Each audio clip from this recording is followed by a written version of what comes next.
You're listening to the Lowdown Show, The Next. Mamma Mia! Your NXT review and discussion show. We are NXT! Right here on the No Holds Barred Network.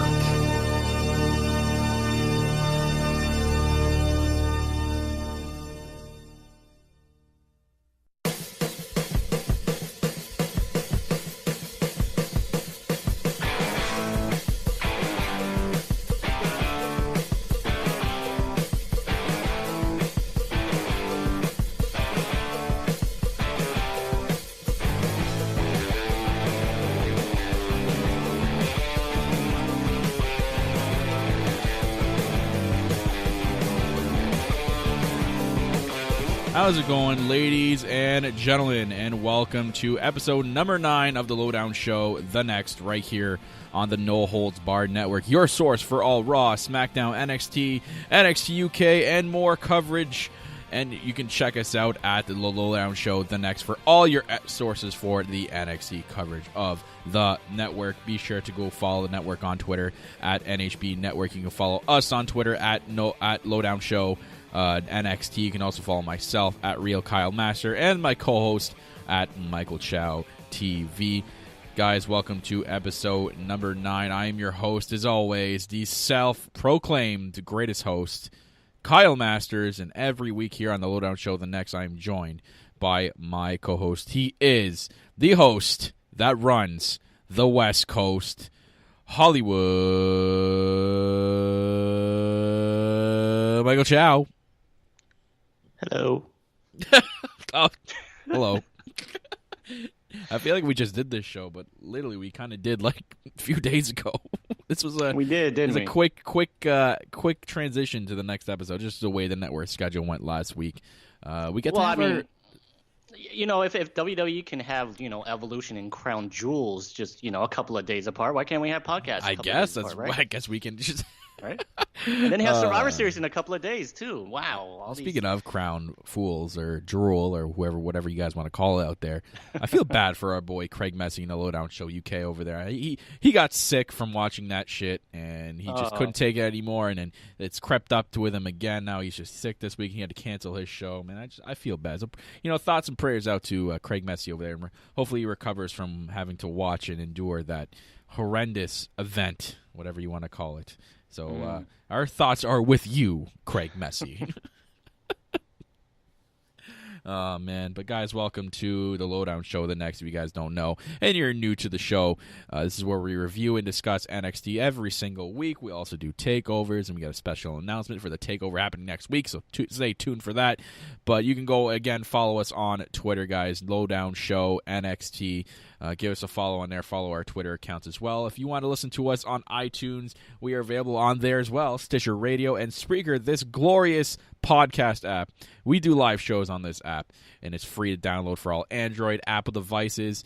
It doesn't cost a thing, and you can chat with us live on the air whenever we are live. You can also listen to every previous episode of the podcast as well, and you can check out all the other shows on this glorious network, the No Holds Barred Network. We got the Raw and SmackDown review with the Negative Nancy number 1 and 2 over at the Lowdown Show, the regular Lowdown Show. We also got our NXT UK and indie coverage over on the Lowdown Show UK with our now sick this week, Craig Messy. Again, thoughts and prayers for Craig Messy. But, guys, Spreaker is a glorious app. Go give it a download. Or if you're a YouTube kind of person, all our episodes are posted on YouTube as well, youtube.com/NHBWR. Go hit the subscribe button in the bell icon for all upload updates. Everything helps with us with the show, ladies and gentlemen. So, episode 9, decent week with NXT this week. For your November 7th episode, it was highlighted by the Velveteen Dream and Lars Sullivan, the Dream versus the Freak in the main event. That's what they're like highlighting and touting it as, like Dream versus Freak. I'm like, that's pretty creative. I mean, for a kind of like a dry episode, this is like what the second episode in the tape, and you kind of have to build it up somehow. And I mean, it works out because the Dream, obviously the number 1 contender. Lars Sullivan pissed off that he kind of should be number 1 contender, so why not build it up as a really top main event with the whole Dream versus Freak thing? I just feel bad for Lars Sullivan. Call him the freak.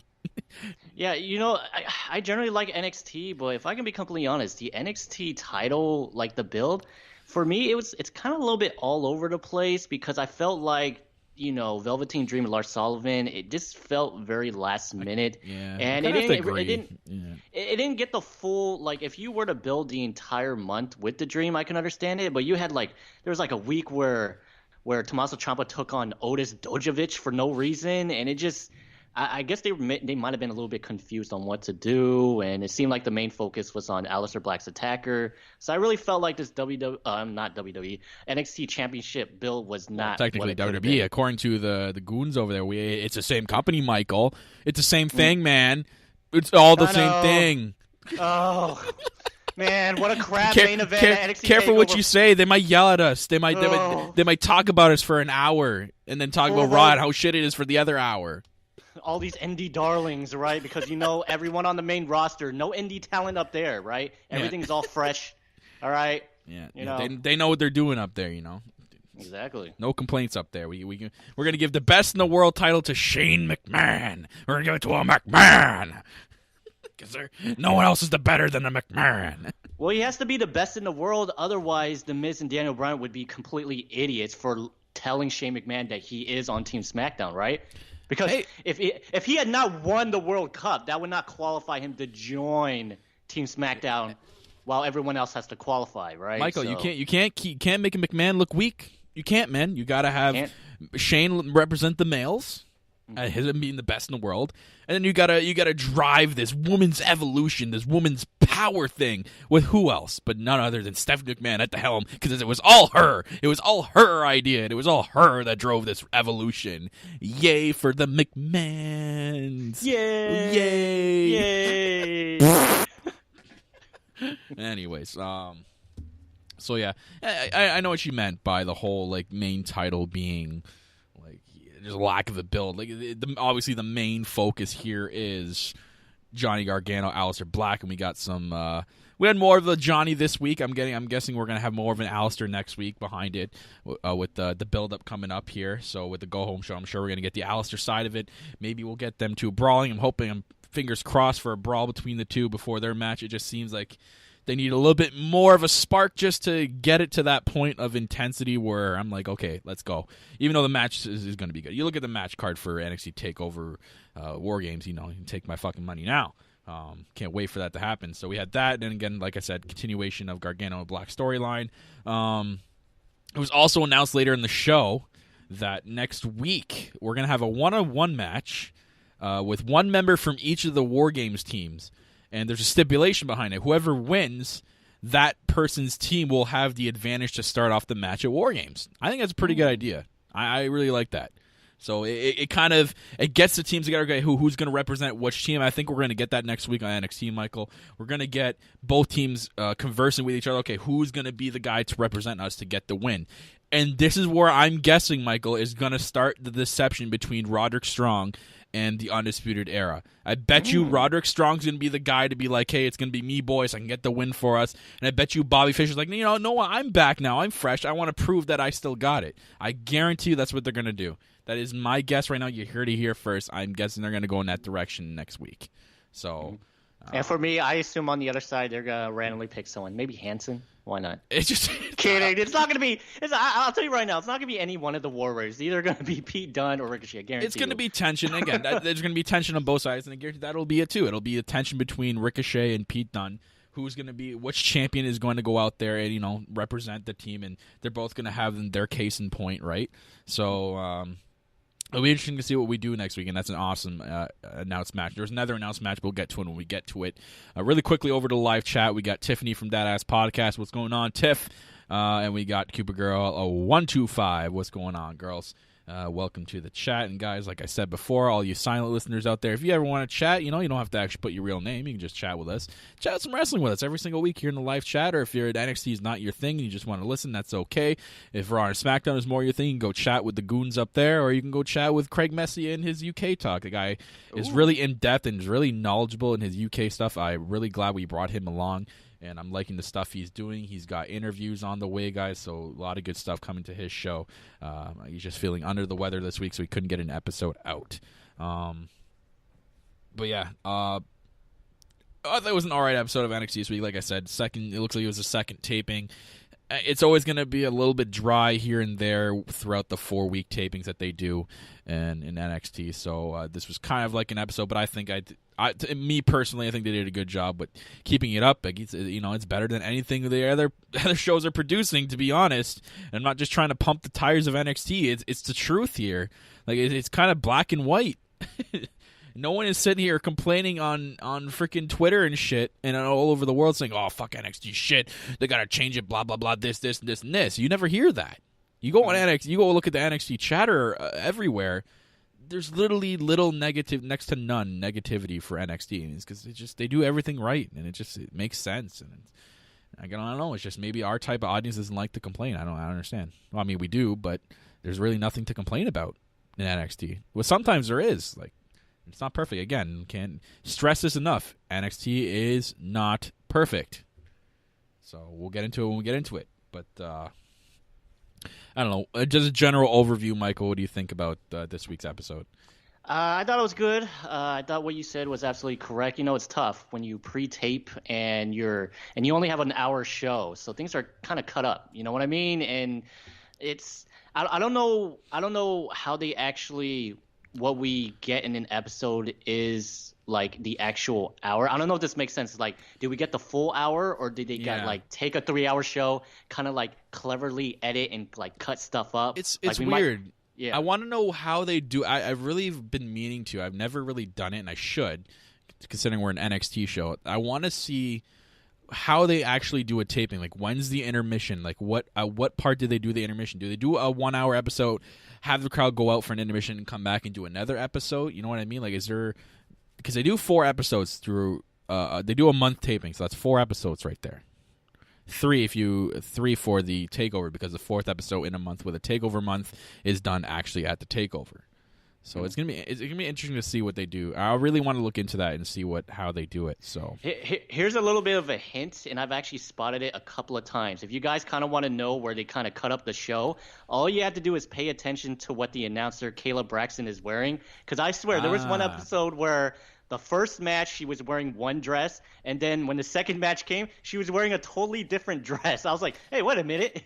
Oh, okay, so right. I see what you mean now. Yeah. Okay. You could also look into the fans too, because I might in the background see Izzy Mania, and then in the next match, Izzy Mania's gone. She's replaced with that big guy with the glasses who's always losing his mind when people come out. You know what I'm talking about. He's the perfect fan for the camera, because the camera loves that guy, because he shows. Doesn't matter what kind of emotion, he's just showing the emotion, and he shows the perfect emotion. So. Yeah, I know the guy you're talking about there. Anyways, let's get right into the show.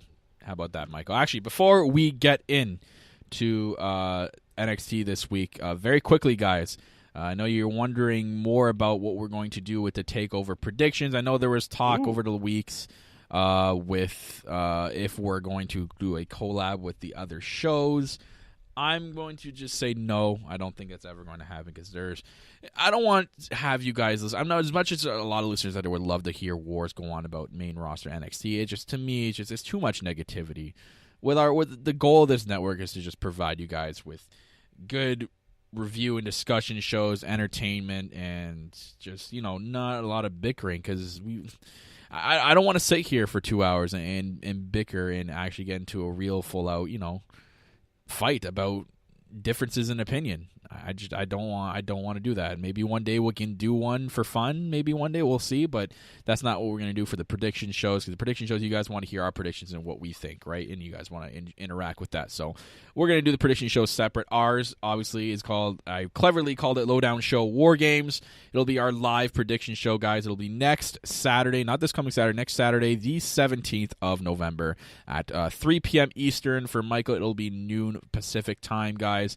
We're going to be doing a full card prediction show for Takeover, and it's on Takeover, the day of Takeover, so you guys want to tune in for that. We want to have you guys interact with us. This is going to be a full fan interactive prediction show. We're going to do some NXT trivia. So we're going to drop some trivia questions for you guys. There'll be some prizes. I'll be having some NXT-related prizes, so I'll be hitting up my local stores and getting some interesting NXT prizes for you guys. I already have some here at home that I'll be giving away, but we'll be giving up some NXT-related prizes, guys, if you guys want to tune in. We'll also open up the Skype lines for a bit, have you guys call in and talk some NXT as well. So be sure to tune in for that show, guys. Lowdown Show War Games, our live War Games prediction show right here on Spreaker. So you guys want to tune in, I'll send out the tweet with the Lowdown Show Twitter account. It'll be Saturday, November 17th, 2018, right here on Spreaker.com/NHBWP, 3 p.m. Eastern Time, 12 p.m. Pacific Time. So I'm excited. Very, very excited for that. Ooh, what a plug. Good job. Well, there's the bell. And that means we're going to get right into it. And yes, Michael, there we go. The NXT chants are raining down upon us to talk about the A show in the WWE NXT. And again, a decent episode this week of NXT. We started off pretty interesting. Heavy Machinery facing off against the... Actually, it makes us Forgotten Sons because I actually forgot they were still around. I literally forgot they were still around until I heard their entrance. I'm like, oh, yeah, these guys. Clever.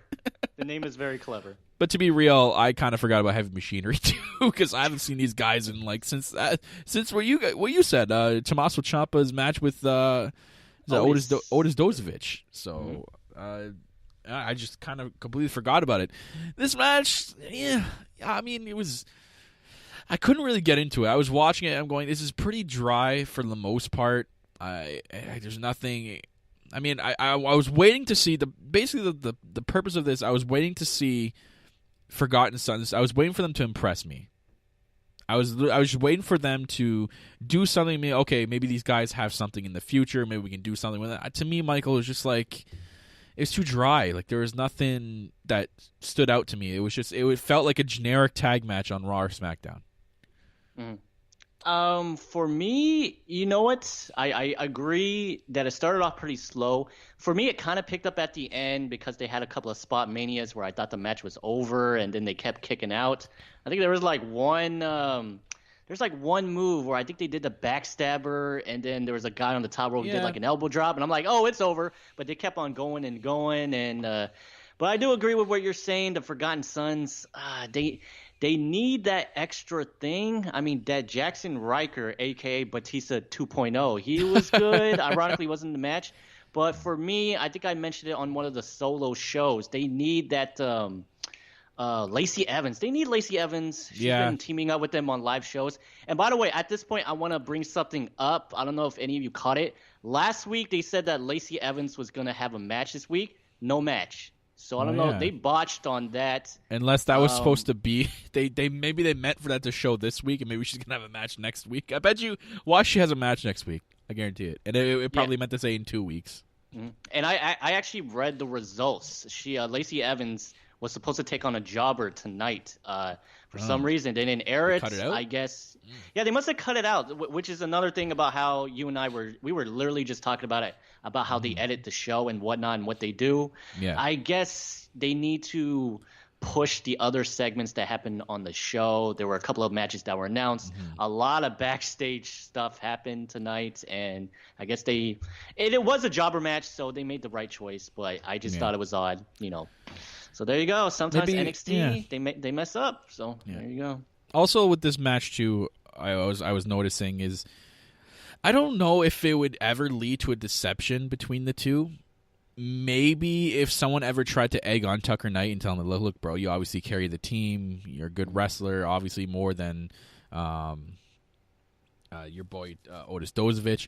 To me, it always seems like their match always ends up the same way. It's always Otis Dozovich does his part for the beginning. Tucker Knight comes in, does his part. But then Otis always seems to be the one that gets the shit out of the stick, and it's always Tucker Knight picking up the pieces and helping them win. I don't know if they're ever going to play into that. To me, I feel I watch these guys closely, and that's what I see with Heavy Machinery. And that was kind of like the way it ended in Heavy Machinery. I mean, it was all Otis to win, but I mean, Tucker Knight was basically the guy to tie the ropes together. Like he was it was all because of him. You can give credit to Otis where credit is due, but to me, I thought it was all Tucker Knight. And I get this sense with them, man. It's just, but I have also a prediction for it, and I'll save that for my What's Next segment. It has to do with the heavy machinery, so that's very interesting. I do have to say that I don't agree with the winner in this match. Seems like they were kind of building up the Forgotten Sons, and I was really expecting them to win. Heavy Machinery, they're a beloved tag team. They didn't need the win. Forgotten Sons, they needed this win. See, maybe like it would have made said, sense if what I just said would have made sense. Because what if there was deception there and maybe Otis cost them the win? They could have went that direction there, maybe. And they could definitely go, that route with Otis's signature move, the Anaconda, aka the Worm. You could have Tucker Knight coming out here and saying, "We lost the match. We lost the match because you joke around too much. We never get any title shots. You're nothing more than a clown. Blah blah this and blah blah that. So the Anaconda, Jesus Christ, that's what they call it. So the Anaconda. Oh man. Anyways, yeah, they are forgotten. Tiff, quickly over to live chat. We have a new person, Datila. What's going on, Datila? Joining the live chat. What's going on, girls? Thank you for joining and listening to the show. So after this, we had a recap of Candice LeRae confronting Nikki Cross last week. That whole end of the segment, sick end of the show. Or no, that was the beginning of the show. So she's walking. They do one of these things where the earlier today thing where she's walking into the PC and she just says right off the bat, "Look, guys, I didn't come here to be exploited, and would like to keep everything that's happening between me and Johnny private." Candice has questions too, though, she says.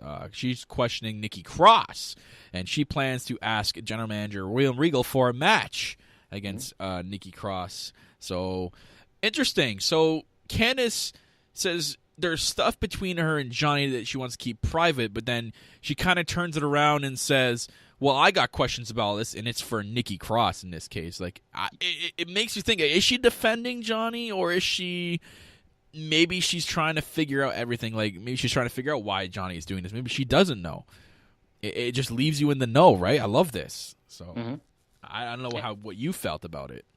Well, I mean, Candice definitely has questions like, how is Nikki Cross appearing on NXT and SmackDown at the same time? But how is this? How does this happen? NXT guys, it's pre-taped, And honestly, I've seen people online. They said Nikki appearing on SmackDown could have been a one-time thing. I hope it's not. Well, it was. She was on there like 2 months ago, and then we never seen her again after. Okay, it made no sense. She was on stage on Monday Night Raw when they made the huge announcement for Evolution, and she didn't even appear at the pay-per-view. Yeah. And we didn't get to talk about this.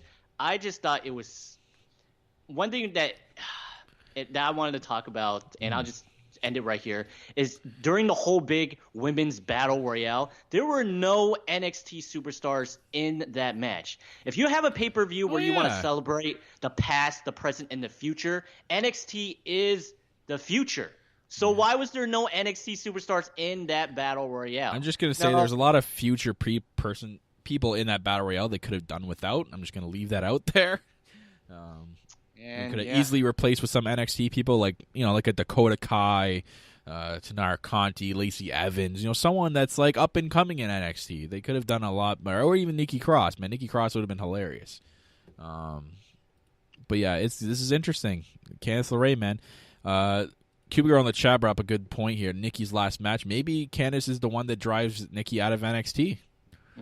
Maybe it could have been it. Oh yeah, they were at ringside. Candice, I remember. Cuba Girl just mentioned they were in the crowd. They were in the crowd. They were there. They're just in the crowd. They weren't wrestling because Mr. McMahon doesn't want as much as he had little control over this pay-per-view. He still didn't want his NXT girls to overshine the main roster people. But anyways, that's for another day. They hyped for this week's main event. That Johnny Gargano's segment is coming, and then we had the whole War Games theme song spot by Nita Strauss, which I believe that was the girl that did the Nakamura entrance at WrestleMania, which they just released. They actually just released Nita Strauss Nakamura theme song remix on Spotify and stuff, which actually sounds really, really nice. Like it's studio version, it's not the live version.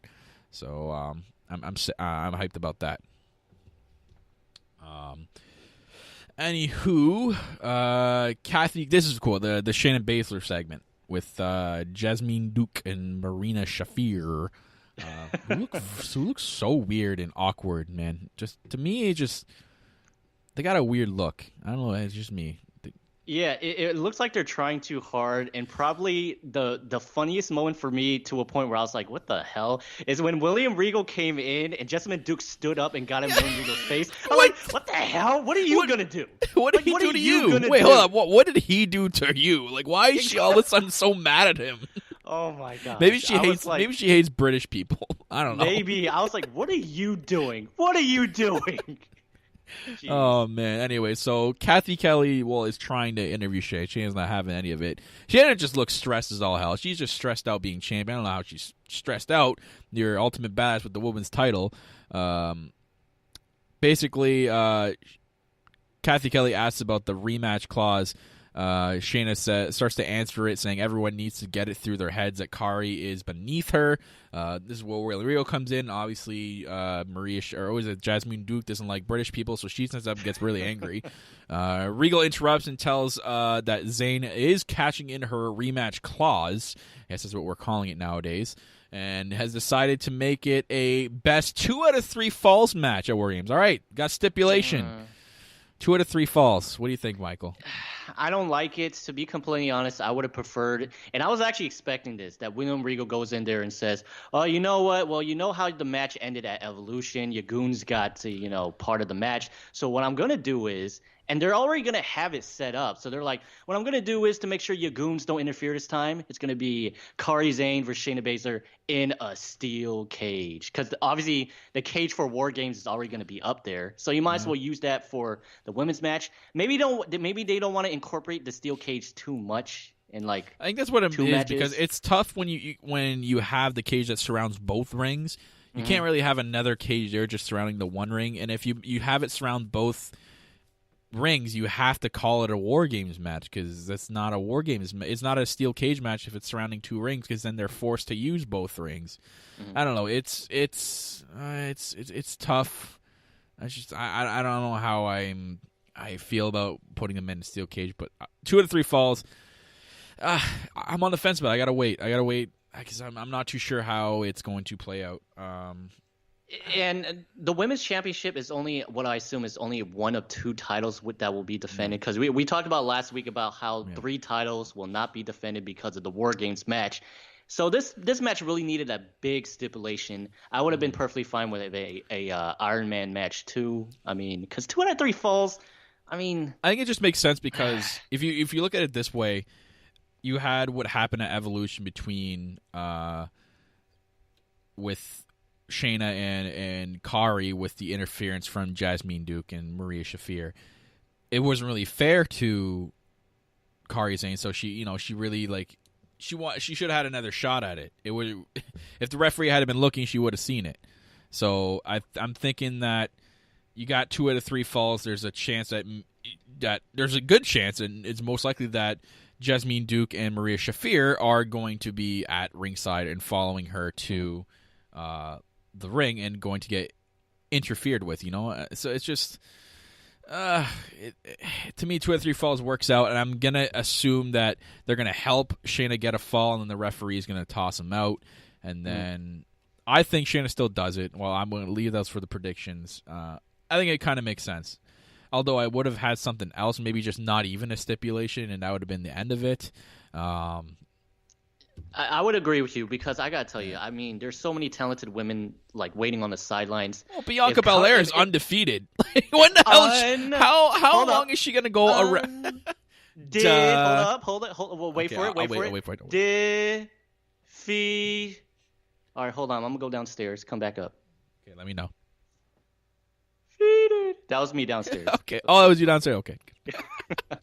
Yeah. But yeah, she could have one. How long is she going to go around saying undefeated for, and how long is she going to say that before she actually gets defeated, and then she loses all momentum?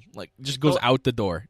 Basically, what I'm trying to say is Kari Zane, as much as I love her, she should not win, because obviously then they would be hot potatoing the belt, which is something we don't want. And I just feel like, if I could be completely honest, I need this feud to end. I really do. Yeah. Their matches have been great. Their matches has always been good. But you get to a point where you're like, what else is new? You know what I mean? So it's like they need to stop. And it wins. And them bringing in the other two, 4 horsewomen, it really looks like they're going to be setting up a 6-woman match. I mean, we talked about it. I think they're going to get Io Shirai and Toni Storm involved. So, and they might actually be out there. Io Shirai and Toni Storm. Maybe they're the ones that are going to be at ringside. Yep. I think I can probably predict a full-out brawl with this. So that'll be interesting to see what happens with that. And speaking of the women, we actually had a women's match this week with Dakota Kai and Taynara Conti, and yes, my girl on TV. Yes. Oh, man, she's so hot. And she liked my tweet today, so, day made. She likes every single time I tweet her. She likes it. So, she's my girl. Maybe she's my homegirl. She's my homegirl. Nah, she got a boyfriend. But anyways, that's besides the point. Anyway, she had a match with Dakota Kai. And we got it. Okay, so that sick move Dakota Kai's got, that flip over backbreaker, she's got a name for it. It's called and it's a pun intended, her name is Dakota Kai, the chiropractor. That is awesome. Are you kidding me? The chiropractor. Come on, man. It's a backstabber.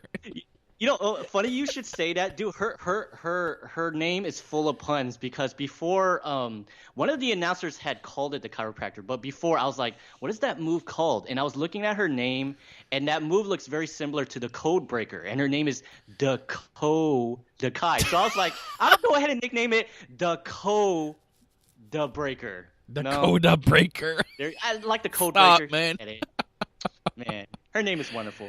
And she's also cute too, so anyways, my girl and your girl. So yeah, man, Dakota Kai, man, she's different kind of look too this week with that whole ripped up jacket, and she kind of had it go with her necklace because it was kind of like a piece of the jacket wrapped around her neck. I don't know what's going on with that. Anyways, her facing Taynara Conti. I think both girls look pretty good in this match. Obviously, Dakota Kai was the one to go over here. They really like her. It looks like they really look like they're pushing towards Dakota Kai for one of the main parts of this division, which is good, man. She's great, man. I thought she was excellent when I first seen her in that Mae Young Classic. I really liked her after that tournament, so I'm glad they kept her around, and they're doing well with her. And she went over in this match with her chiropractor, or the Dakota Breaker, whatever we want to call it.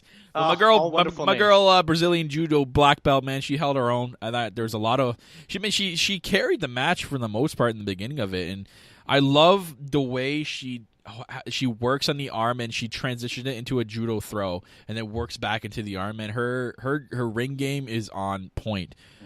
It's tough, Dakota. It's just tough with my girl Taynara, man. She's one of those broken English type of wrestlers too. How everybody doesn't like a lot of people who don't speak English. Taynara is really, really heavy in Portuguese. I follow her on Instagram too, so whenever she does an Instagram story, it's when she speaks English, it's so choppy. I feel bad, but she's so adorable. I forgive her every time. Anyways, it was a decent match. She has that one signature move where she does something, and then she goes, "Are you crazy?" Yeah. Oh yeah, but she's very good. There's potential. There's potential. Yeah. She's young. She'll learn. I mean, she's one of the slow learners. It'll take her a while. I mean, not everyone's gonna grasp everything right off the bat, right? Some people it takes time. Maybe she's one of those people where it takes time. But I got hope for her, man. She looks good. She's got a good look. She got a great face. Great body, man. She's got the whole thing that Derby likes to see in females, obviously, but then she's also got good ring work. So I mean, she's got the tools there. She just needs a few tune-ups, and then we'll see what happens. So decent match, and just to get Dakota Kai over and some momentum behind her. This was sick though. Our girl Mia Yim, new member of NXT, signed after the Mae Young Classic. If you guys haven't seen the video, the viral that went when it first went out, I was laughing. Because it was 2 years in a row that they did it to Triple H, where the crowd was chanting someone's name and Triple H just goes, "Okay." So they did the same thing with Mia Yim when the crowd was saying, "Sign her, sign her, sign her." When Triple H came out, and then he just looks at the crowd with the mic and goes, "Okay." Okay. Thumbs up. Okay. So she's here. She's got an interview with Kathy Kelly, who says it's her time since signing, has been living a dream. All of a sudden, chewing gum very, very loudly. Bianca Belair walks in. I'm going, oh, okay, and wants to know why Kathy is talking to her when she should be talking to Bianca, who is undefeated. I have to do that every time. Basically saying she's been here for years, and they're still doing the undefeated thing. Still hasn't received her title shot, which is true. I mean, Bianca Belair brings up a good point here. Like, she's undefeated. She's been here for 2 years, working her ass off. She hasn't had a title shot. Why isn't she had a title shot? She's beaten the best. She's proven herself in the ring. Like, she has freakishly insane strength. So, like, why isn't Bianca Belair getting her shot? So she's bringing up a good point here. Mia doesn't know what her problem is. She says, but maybe she may be undefeated, but she hasn't beaten the HBIC, which is the head baddie in charge.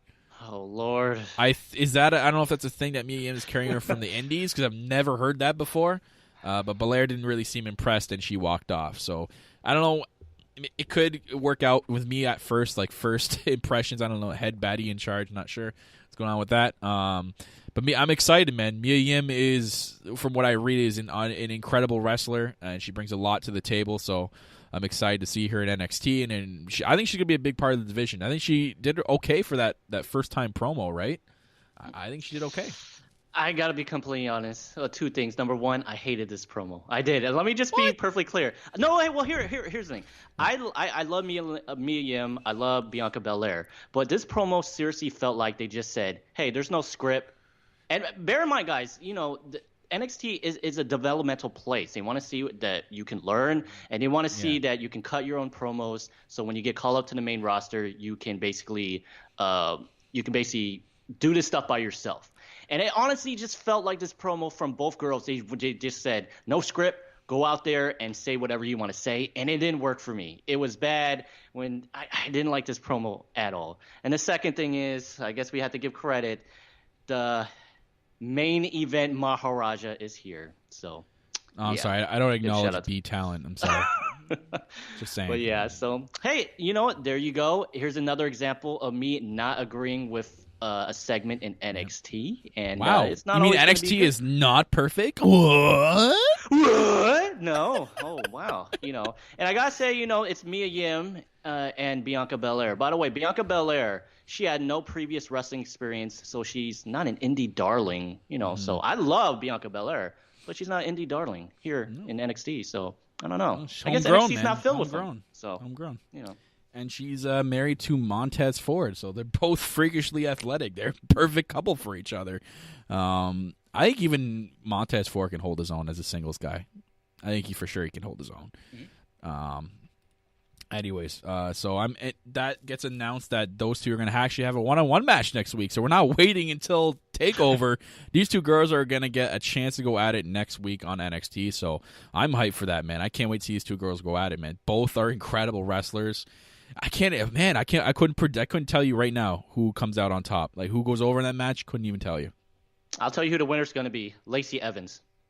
You think, man, you never know. Maybe they cut her out because they're going to include her in this. I don't know. They're like, hey, my match got scrapped last week, so here I am randomly, and she pins one of the girls. It's like, for no reason. She just comes out. Automatic triple threat. Fuck both of y'all. Leaves. There you go. Anyways, so this was kind of an interesting thing. Matt Riddle and Keith Lee are like walking next to each other backstage. And they're kind of recapping Matt Riddle's win, and then Cassius Ohno is there, and he's like, he's kind of like welcoming Mr. Regal's shiny new toy, and he's like, what I like to do in a new toy. I like new toys. I like to see them break. And then he walks away. Okay, sick, Cassius Ohno. Cool promo, man. I had the same reaction as Keith Lee. His face, I had the same exact. I'm like, what? Like, what? You know what I like to do with toys? I like to break. Cassius Ohno reminds me of that one guy in high school who doesn't graduate and just keeps coming back to the little kids and saying, you know what I like to do with toys? I break them. Yeah, I didn't when I was in graduate. high school, I'm I still in high was school. a sick kid. I beat up everybody. Oh man, but yeah, I have a prediction on where I think this is gonna go later on in what's next. But yeah, Ooh, but you know what I liked about it though? I don't know if that has anything to do with it. I think Keith Lee and Matt Riddle would be a sick team. The way they like played off each other after Cassius Ohno walked away, them like playing off each other's like catchphrases. They were sick. I felt good watching those two, man. That's interesting. We got a Cupid thought in the chat. What if the plan for Keith Lee is for him to turn heel on Matt? Ooh, that'd be an interesting turnaround there. Man, NXT is actually, I feel like NXT right now, there's a lot more going on than there usually is, but it's a good thing. Like, there's a lot more good stuff happening. Like, it's a lot to take in right now. I know it's for an hour show, but I think they do their due diligence, and they fit everything in whenever they can. So I there's a lot going on next year now, but it's a lot of good stuff. So that's one thing. It's a good thought. Thank you, Cupid Girl. I agree. We had okay, so here we get to the Johnny Gargano his little promo thing, and oh my god, man, did Johnny Gargano just channel his inner like Joker? Because I could literally was just picturing Heath Ledger Joker the whole time in this promo, man. And Johnny Gargano did a good job. He probably was, because Gargano's a nerd. Like he knows that shit. He loves that stuff, and I think that's one of the reasons why he kind of channeled his inner Joker. I thought this was a really good promo. It was one of those selfie promos. He sent it where he says he'll answer everything. He's like walking around the campus. He shows us the path where Aleister Black was found laid out. At the end of the path was Tommaso Ciampa, and so Black was only in the way. That's basically what he was saying, is that he was just getting in the way of him trying to get to Tommaso Ciampa, and that's why he attacked him. It's basically collateral damage. He thought Aleister would understand that, walking around hitting everyone with a black mask, so he thought he would understand something like that. So it comes from the perspective of Johnny Gargano, what he thinks. But Aleister says there's no man is truly good or evil. He feels sorry for Black, he says, because he knows he's the good guy. He's the hero at the end of the story. He just learned that around here, sometimes you have to fight a little dirty. So again, he's channeling. This is exactly how Joker kind of talks. If you ever watched, like, especially from Heath Ledger's Batman, it's exactly how he talks. Like he defends himself, but he says you got to be a little dirty. If you know what I mean, Mike, I think you can kind of catch my drift. I did. Here. I remember the movie. But yeah, it was good. I hope so. But he says he's not afraid. Black lives in the dark, and Johnny is just getting used to it. In fact, he kind of likes it. He's close. He closes by showing the spot on the pavement, cleverly just tilting the camera and showing the spot on the pavement where he left Aleister lying, and vows to do the same at Takeover. Awesome promo. Awesome promo, Michael. What did you think of it? I thought it was very good. I only had one con for it. I was really expecting him to say, "I did it for The Rock. I did it for the people." It never happened. A little bit disappointed, but no. It was really well done. You know, this is exactly the direction we needed for Johnny. Because we've talked about this many times. After Johnny Gargano and Tommaso Ciampa, where do you go from here? You know, right. So it's either up to the main roster, or if you stay, it's got to be a different direction for Johnny. And if a heel turn is where it is, he looks like he's in the right direction. I like the promo. I really did. And I like the fact he basically said that, you know what, I'm still the same Johnny. You know, the fans know me. I'm still the same guy. Nothing's changed. But, you know, he just feels like Aleister Black got in the way. And I like the fact that it wasn't a full-blown heel. He basically is trying to justify why he did what he did, and you could actually see from his side why he did it. I thought one missed opportunity that he didn't do is he didn't bring up the fact that he was the very first guy in NXT to pin Aleister Black in that Fatal 4-Way. You know, he could have said, right. I pinned. I forgot about that too. Yeah. He could have been like, I pinned you once, I can do it again. And yeah, there you go. So other than that, very good. I like the way it was done. So yeah, very good on Johnny's part. Very Joker-esque, but very Joker-esque. Decent promo there. So we moved on from that, and we had the announcement of, again, Belair versus Mia Yim. Very excited about that. And we had the Mr. Regal announcement of the War Games stipulation match. So we got the main event time, The Freak versus The Dream, Lars Sullivan versus the Velveteen Dream. It was interesting. I mean, it went on a little bit longer than I thought it was going to at first. To me, I was just like, how are they going to do this? They can't make any of these two look weak. I wasn't really sure who was going to go over in this match. I think both of them held their own. Obviously, Dream with the crowd behind him here. He's a good tweener. Obviously, the crowd's on his good side this time. I think they did a good job here. I think it was a pretty decent match. I think this is actually probably one of Lars Sullivan's best matches he's ever had so far. Obviously, this goes props to Velveteen Dream. So we get to the one point where Velveteen Dream is gaining momentum, and Tommaso Ciampa ends up coming out, and it's where Velveteen Dream is about to do his diving elbow, so it ends up turning around and jumping on Tommaso Ciampa. He rolls into the ring. I think this is well done. He rolls into the ring and gets freak accident for the loss. I think that was a perfect way to get the L in Tommaso Ciampa, basically costing Velveteen Dream the match after he was building all the momentum and kind of distracted him from it. Lars Sullivan got the win here. This is actually going to be huge for him in the future when it comes to the title, because now he has leverage on it again. So we'll see what they do with Lars Sullivan in the future, but now they're obviously the main focus is going to be Tommaso Ciampa and Velveteen Dream. Ciampa kind of gets into the ring, starts attacking Velveteen Dream, sets up the championship. He's about to give his finisher on it when Velveteen Dream reverses. He reverses it into, I don't know what he calls that, swinging DDT, man. It's so sick and fluid. I love the way he does it, but he does it and gets Tommaso Ciampa's head right off the belt. He heads up to the top for the Rainmaker, but several of the referees that come out of nowhere jump into the ring.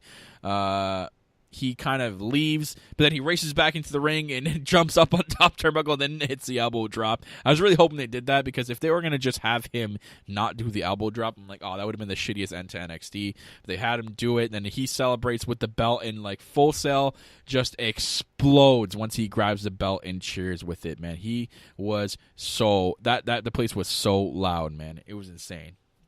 You could seriously see how NXT is different than the main roster, because I guarantee you, this is the main roster. It is what you said would have happened.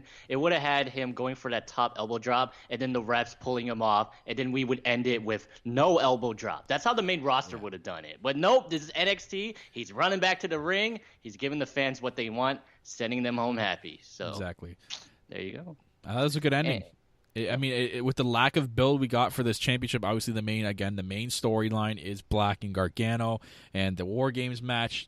I thought this did a pretty good job. Hopefully we get at least a little bit more next week with some build up for these two. But man, the crowd is so behind. If Velveteen Dream wins that championship in TakeOver, the roof is going to explode off the Staples Center. I'm telling you right now, it's going to be the loudest pop ever. I hear. So I think. What if he wins the championship? I think he kind of deserves it at this point, right? I do, but if I can be completely honest, I feel like Velveteen Dream at storyline-wise, it wouldn't make sense. Right? No, I feel like to see Velveteen Dream win that title, I say somewhere at NXT WrestleMania, that's where the money is. So because that would be the best moment, Velveteen Dream winning that title at the NXT TakeOver WrestleMania. So yeah, I think Tommaso Ciampa, he's holding that title. I just have a feeling Tommaso Ciampa, he's holding that title all the way up until NXT TakeOver WrestleMania. So yeah, that could happen. We'll have to wait and see. We're going to see. Very interesting episode of NXT. Already gets you hyped for next week, as always. Mia Yim versus Bianca Belair and the War Games stipulation match, and the continuation again of Gargano and Black. Do we get an answer from Aleister Black? And are we going to get some more hype for Tommaso Ciampa and Velveteen Dream? I think they deserve. So we'll see what happens next week, man. Can't wait for the go home show to take over. I almost call it Takeover LA. Takeover LA. I think eventually they'll come back and have a Takeover LA. Yeah, because it's tough. It looks like kind of this War Game is going to be a reoccurring thing. Mm-hmm. So I'm all for that. I love the War Games thing. I love the stipulation and. Well, I guess you can say it's the one time a year where War Games goes head to head in direct competition. Oh no, baby, come on. Oh no! Oh no! Ugh, they do not need to say that anymore. I can't believe they still plug that. They're like, oh, it's the only time of year where Raw and SmackDown go head-to-head in direct competition. Yeah, except for, let's see here, the Royal Rumble, that WrestleMania Battle Royale you guys always have. Let's see here, what else? Lots. Every week? Why not? Yeah, exactly. Anyways, so before we get into the next segment, guys, we're just going to take a moment here to give a special shout-out to our network sponsor, and that is ExtremeWrestlingShirts.com. They specialize in WWE and MMA apparel with over 10,000 products in stock right now, from T-shirts to sweaters to muscle shirts, and I'm even hearing a rumor of Halloween Christmas sweaters, some ugly Christmas sweaters from your WWE superstar, so stay tuned for that. You're not going to want to miss this, guys, checking this website out, so go check out ExtremeWrestlingShirts.com, and as a special added bonus, you can use the code NOHOLDS at checkout, and guess what? You will save an extra 10% on your order. That's right, a perfect 10% on your order using the code NOHOLDS at checkout. So go check us out, or go check them out, guys. The official sponsor of No Holds Barred Network, ExtremeWrestlingShirts.com. So, yeah, Michael, it's interesting news with Extreme Wrestling Shirts, but you know what time it is. It's time for that segment of the show, Who's Next? What's Next?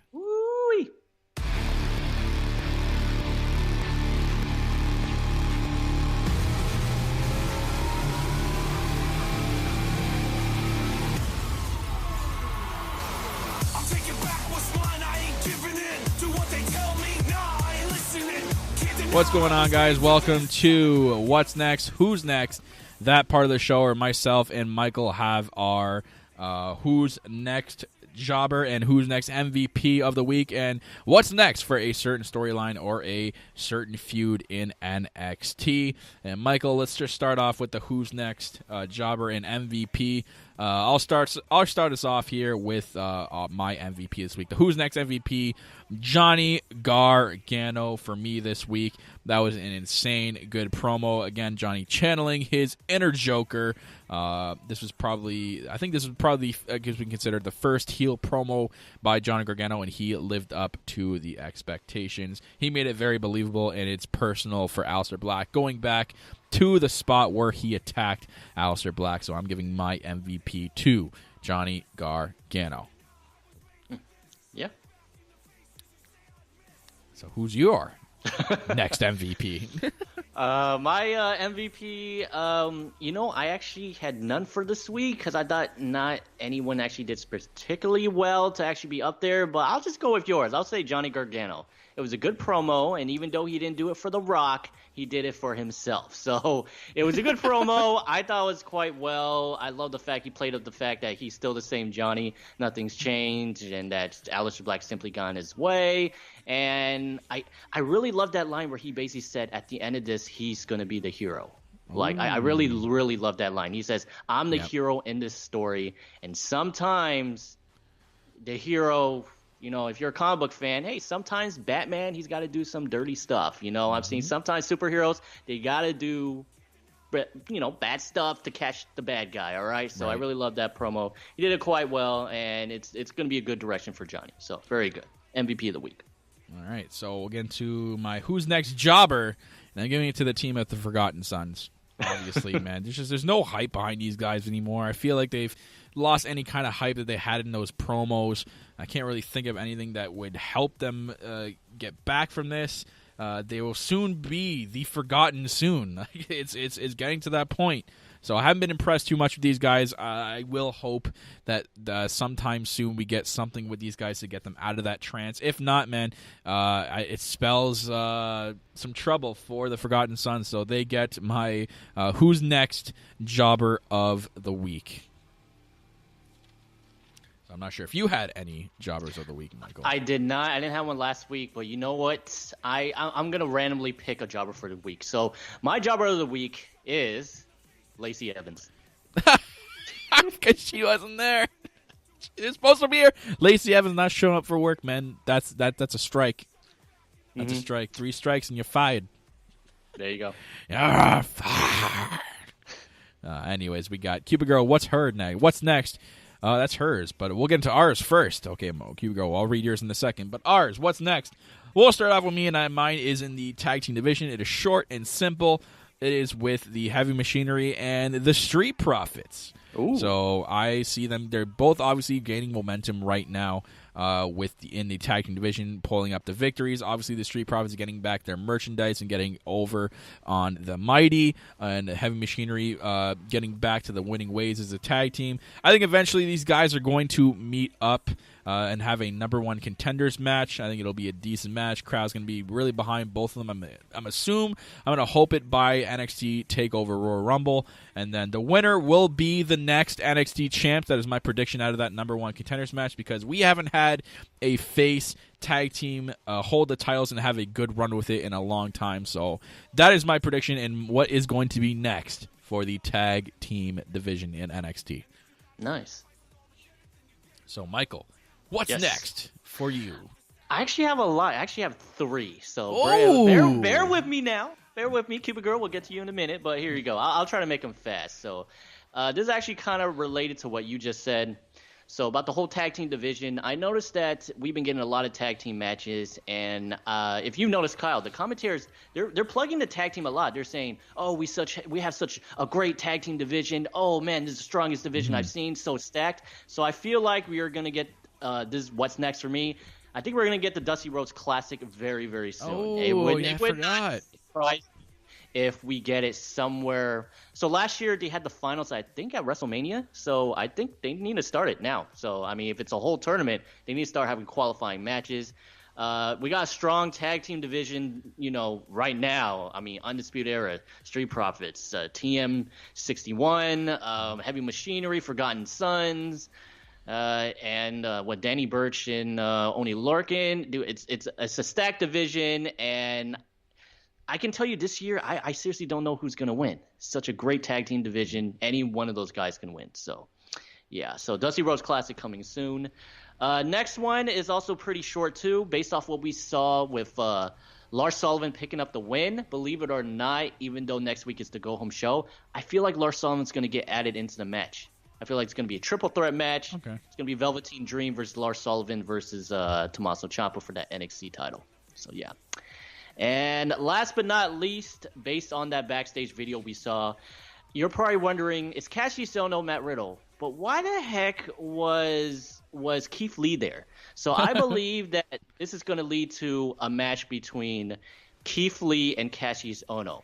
Now, this is how I believe that Matt Riddle can get involved and will eventually have a match with Cassius Ohno at NXT TakeOver War Games.